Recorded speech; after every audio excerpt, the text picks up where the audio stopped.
But moving forward ہم آپ کو یہ بتا دیں کہ اسلام آباد میں اب کیا تیاریاں کی گئی ہیں، سیکیورٹی کے کیا انتظامات ہیں. تو اسلام آباد لیے چلتے ہیں، آپ کو وہاں پہ ہمارے ساتھ ہمارے نمائندے موجود ہوں گے اور ان سے جانیں گے ذرا اسلام آباد میں کیا صورت حال. تو راجہ محسن اجاز ہمیں اپڈیٹ کریں اس حوالے سے. محسن بتائے گا کیا انتظامات کیے گئے ہیں سیکیورٹی کے، اور میڈیا سینٹرز کے حوالے سے بھی ہمیں ذرا بتائیے گا، کیونکہ جو میڈیا سینٹرز کا قیام کیا گیا تھا پچھلی دفعہ فرسٹ راؤنڈ آف ٹاکس کے اندر، وہ بڑا مرکز نگار رہا پوری دنیا میں. تو کیا انتظامات کیے جا رہے ہیں اسلام آباد میں اس وقت؟ دیکھیے، اسلام آباد جو ہے وہ پوری طرح سے ان ٹاکس کی میزبانی کے لیے تیار ہے. آپ نے پہلے راؤنڈ میں بھی دیکھا کہ پاکستان کی گورنمنٹ نے ہر طرح سے ان ٹاکس کو فیسیلیٹیٹ کیا. دونوں جو فریق ہیں ایران اور امریکہ، انہیں قریب لانے کی اور ان مذاکرات کو، بات چیت کو آگے بڑھانے میں پاکستان نے ہر ممکن کوشش کی. اور ابھی تک کے جتنے بھی سٹیپس ہوئے ہیں، چاہے سیز فائر کی بات کی جائے، چاہے اس سیز فائر کو برقرار رکھنے کی بات کی جائے، یا 1979 کے بعد اس سطح کے دونوں ممالک کے درمیان فیس ٹو فیس 1 to 1 رابطے کروائے جائیں، ابھی تک پاکستان کامیاب رہا ہے. جہاں تک بات ہے اسلام آباد ٹاکس 2.0 کی، تو اس مرتبہ بھی تمام تر تیاریاں مکمل ہیں.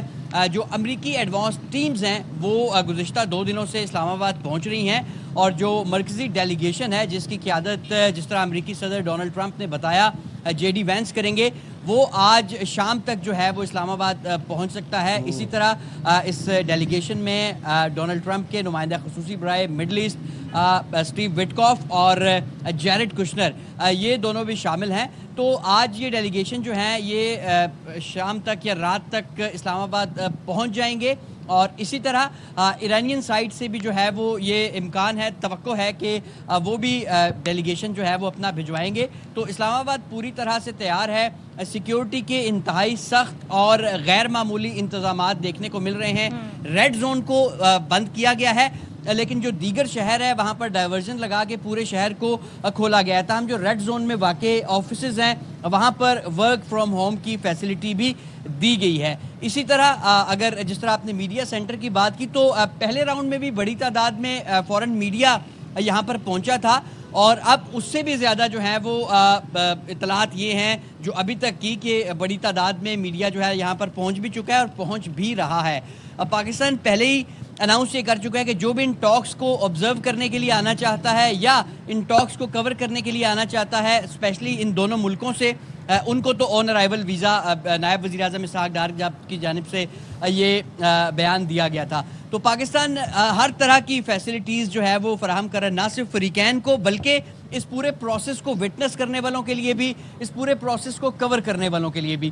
اب جہاں تک دونوں ممالک کے مذاکرات باقاعدہ کا سوال ہے، تو یہ توقع یہ کی جا رہی ہے، امکان یہ ظاہر کیا جا رہا ہے، جو ابھی تک کی اطلاعات ہیں اس کے مطابق یہ کل ممکنہ طور پر یہ ٹاکس جو ہیں، مذاکرات ہیں، ان کا باقاعدہ آغاز ہوگا. میں جاننا چاہ رہی ہوں، سنس آپ نے فورن ڈیلیگیشنز میں آپ نے صحافیوں کا ذکر بھی کیا، اور ہم دیکھ رہے ہیں CNN جس طریقے سے رپورٹنگ کر رہا ہے، دیگر انٹرنیشنل میڈیا آؤٹلیٹس جس طرح سے کر رہے ہیں، نک رابرٹسن ہو گئے، کیٹلین ہو گئی، دیگر صحافی ہو گئے، ان کے کیا تاثرات ہیں سیکنڈ راؤنڈ آف ٹاکس کو لے کے؟ یہ اور خاص طور پہ جو پاکستان نے فرسٹ راؤنڈ اور سیکنڈ راؤنڈ کے درمیان جو کوششیں کی ہیں، فیلڈ مارشل کا جو دورہ رہا ایران کا، پھر جس طریقے سے وزیر اعظم نے GCC کنٹریز کا دورہ کیا، تو کیا تاثرات ہیں، کیا ہوپ نظر آتی ہے؟ دیکھیں، فورن میڈیا جو ہے، ہم ان کے تمام تر جو تبصرے ہیں، تو ان کی جو تمام تر خبریں ہیں، ان سے بھی بخوبی اندازہ لگا سکتے ہیں. اور مختلف لوگوں سے ہماری ڈیورنگ کوریج ریسنٹلی بات بھی ہوئی، وہ بہت زیادہ ہوپ فل ہے. اور اسپیشلی جس طرح پاکستان کے کردار کی آپ نے بات کی، بڑا زبردست رہا. آپ تھرو آؤٹ آپ دیکھیں سیز فائر پاکستان نے کروایا اور اب یہاں تک معاملات آئے ہیں. اگر کل کی بات کی جائے تو لیس دین 24 آورز میں پاکستان کے فورن منسٹر نے 2 مرتبہ ایرانین فورن منسٹر سے رابطہ کیا. اسی طرح وزیر اعظم جو ہیں وہ مسلسل دنیا بھر کے لیڈرز کے ساتھ رابطے میں ہیں، ان فریقین کے ساتھ رابطے میں ہیں. اس کے ساتھ ساتھ chief of defence forces field marshal Syed Asim Munir, وہ 3 دن تک ایران میں موجود رہے. انہوں نے وہاں پر اہم ملاقاتیں کی اور انہی جو خطے میں کشیدگی میں کمی ہے اسی پر بات کی. پاکستان کی قیادت اس نے وہ کر کے دکھایا ہے جو اس سے پہلے کوئی نہیں کر سکا، یا جب یہ جنگ چل رہی تھی اس وقت تک کوئی سوچ بھی نہیں سکتا تھا.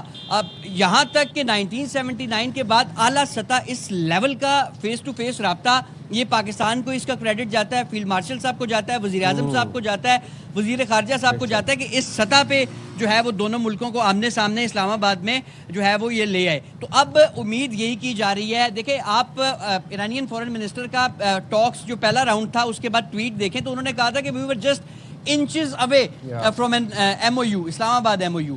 تو اب انہوں نے خود بتایا کہ اتنا کم فاصلہ رہ گیا تھا. تو اب ایک دو پوائنٹس ہیں جہاں پہ ممکنہ طور پر جو ہے وہ شاید تھوڑا سا دونوں نیگوشیشنز میں وقت لیں, لیکن بہت سارے نکات پر ایگریمنٹ فرسٹ راؤنڈ میں بھی ہو گیا تھا. تبھی انہوں نے یہ بیان دیا ایرانین وزیر خارجہ نے کہ ہم بالکل چند انچ دور تھے معاہدے سے. تو اب امید یہی ہے, توقع یہی کی جا رہی ہے, تمام نہ صرف یہ جو یہاں پر جرنلسٹ آئے ہوئے ہیں بلکہ جو باہر بیٹھے ہوئے ہیں یا جو دنیا بھر کی لیڈرشپ ہے, چاہے آپ یورپین لیڈرشپ کی بات کریں, چاہے آپ ایشین لیڈرشپ کی بات کریں, چاہے آپ مڈل ایسٹ کی لیڈرشپ کی بات کریں, گاڑے ہوئے ہیں اور اسی چیز کا انتظار کریں کہ کب دونوں وفود اسلام آباد پہنچیں گے اور سیکنڈ راؤنڈ آف مذاکرات ہوں گے. تھینک یو ویری مچ راجہ موصر اجاز, آپ نے ہمیں صورتحال سے اپڈیٹ کیا.